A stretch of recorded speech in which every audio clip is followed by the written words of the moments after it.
Welcome to Beyond Great Sex, the podcast that will revolutionize your sex life. I'm Morgan Horn. I'm a sex and intimacy coach, and I am going to give you the tools to create the mind-blowing sex life that you've been craving. When you apply the teachings from this podcast, you will drop the shame, limiting beliefs, and everything else that has been keeping you from enjoying the intimacy that you were designed to experience. Instead, you will unleash your unlimited potential, sexual and beyond. When you work with me, great sex is only the beginning. We're going beyond. Hello, lovelies. I hope that you're well and that you're having a great day. Today, I'd like to address a question that regularly comes up during sessions with clients, and that is what to do when my partner does not satisfy me sexually. It can be challenging to decide what to do in such a situation. Sometimes we're not on the same page sexually. We can feel dissatisfied or wish our sex life was different. If you're in that situation, you may wonder if you should leave them, if your differences are reconcilable, if love is enough, or if wanting to fulfill your desires is a valid reason to break up. In this episode, I run you through my 5-step process to help you gain clarity so that you can make the best decision for you.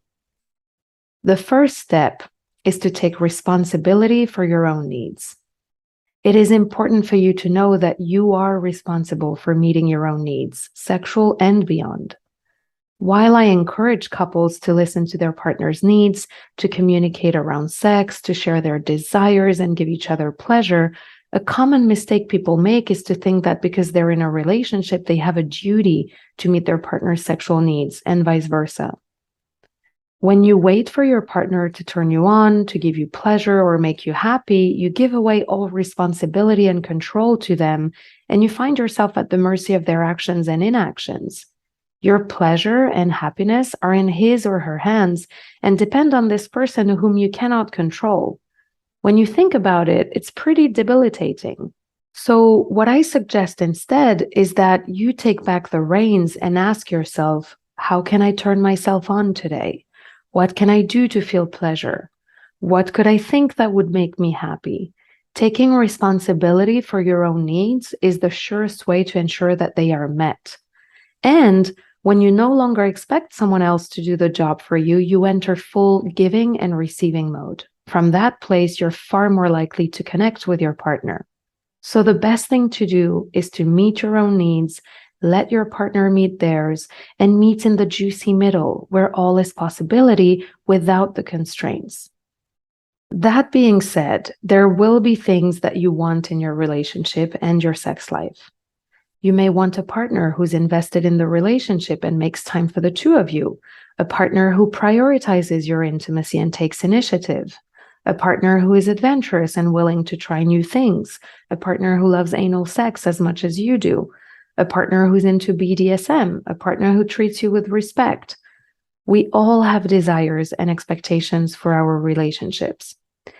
But then, how do we know the difference between a valid want of ours and when we are delegating our responsibility to fulfill our own needs? Is wanting a partner who initiates sex a valid want? Or should you just initiate sex if you want to have sex? Let's look at this example more closely.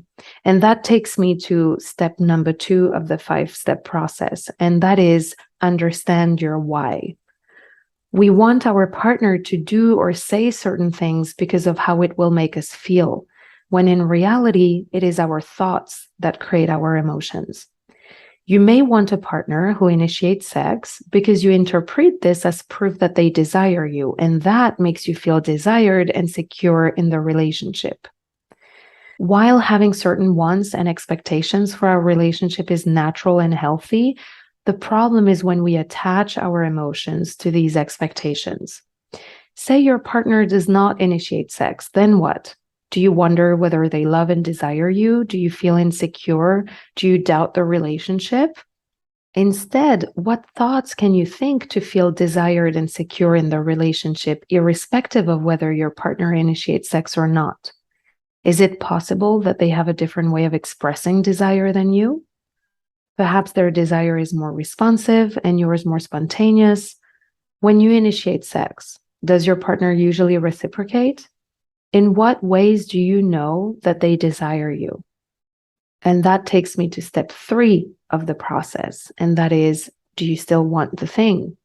Now that you have identified the reason, feeling desired and secure in the relationship, for wanting the thing, a partner who initiates sex, ask yourself this. If you knew you could feel desired and secure in the relationship without your partner initiating sex, would it still be a big deal for you? If the answer is no, you know that the thing itself, a partner who initiates sex, was not something you really wanted for your relationship. It had more to do with what you made it mean, that your partner loves and desires you, which makes you feel desired and secure in the relationship. Your want was coming from insecurity and fear more than desire for the thing itself. But if the answer is yes, you know that you're the one creating your emotions and that you can feel desired and secure in the relationship irrespective of your partner's actions, but you still want a partner who initiates sex because it's something you want to experience as part of your ideal relationship. Perhaps it's a major turn on for you. You want someone who takes charge that way. Then it likely means that this is a real desire of yours. Okay, so we have identified why we want the thing. In this example, it's a partner who initiates sex. And we have also identified that we still want that thing, regardless of knowing that we can feel the feelings that we want to feel, which are secure and desired, in the relationship.